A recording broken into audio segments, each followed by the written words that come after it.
ഇപ്പം എന്നെ കാണുമ്പോൾ എല്ലാവർക്കും ഒറ്റ ചോദ്യമുള്ളൂ, കല്യാണ ഒരുക്കങ്ങളൊക്കെ എവിടെ വരെയായിരുന്നു. സോ ഐ തോട്ട് അതൊരു സീരീസ് പോലെ ഇങ്ങനെ ചെയ്തിടാം. സോ ദിസ് ഇസ് കല്യാണ ഒരുക്കങ്ങൾ എപ്പിസോഡ് 1. കല്യാണം ഉറപ്പിച്ച് 2ാമത്തെ മാസം ഞാൻ ഫിക്സ് ചെയ്ത ആളാണ് ഈ നിൽക്കുന്നത്. ഇതാണ് ദിയാണ് ഞങ്ങളുടെ 2 പേരുടെയും വെഡ്ഡിങ് സ്റ്റൈലിസ്റ്റ്.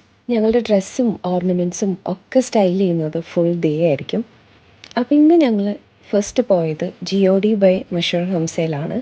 ഇവിടെ ശ്യാമിൻ്റെ ഞങ്ങൾക്ക് 2 കല്യാണമുണ്ട്, ഹിന്ദു വെഡ്ഡിങ്ങും ഉണ്ട് ക്രിസ്ത്യൻ വെഡ്ഡിങ്ങും ഉണ്ട്. ഞങ്ങൾ ഇൻ്റർ റിലീജിയനാണ്.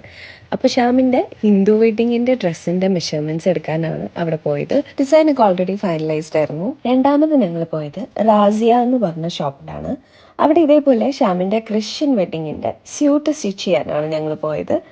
മെഷർമെൻറ്റ്സ് ഒന്നും കൊടുത്തിട്ടില്ല. അതിന് മുന്നേ തന്നെ ഡ്രസ്സിൻ്റെ കളറ്, പാറ്റേൺ, മെറ്റീരിയലൊക്കെ ഫൈനലൈസ് ചെയ്യണമായിരുന്നു. അപ്പോൾ അതൊക്കെ ചെയ്തിട്ടേ ഉള്ളൂ. ഇനി സാമ്പിളിംഗ് ഒക്കെ കഴിഞ്ഞാൽ തീരുമാനിക്കുള്ളൂ.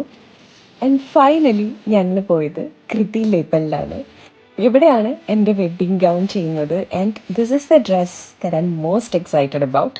ദിയ ഉള്ള കാരണം എനിക്ക് പ്രത്യേകിച്ച് ഒന്നും ചെയ്യേണ്ട കാര്യമൊന്നുമില്ല. എല്ലാം പുള്ളിക്കാരി നോക്കിയും കണ്ട് ചെയ്യുന്നുണ്ട്. കൃതി സജസ്റ്റ് ചെയ്തതും ദിയ തന്നെയാണ്. അപ്പോൾ ബാക്കി ഡ്രസ്സിൻ്റെയും കല്യാണത്തിൻ്റെയൊക്കെ വിശേഷങ്ങൾ വേറൊരു വീഡിയോയിലിടാം. Okay, bye bye.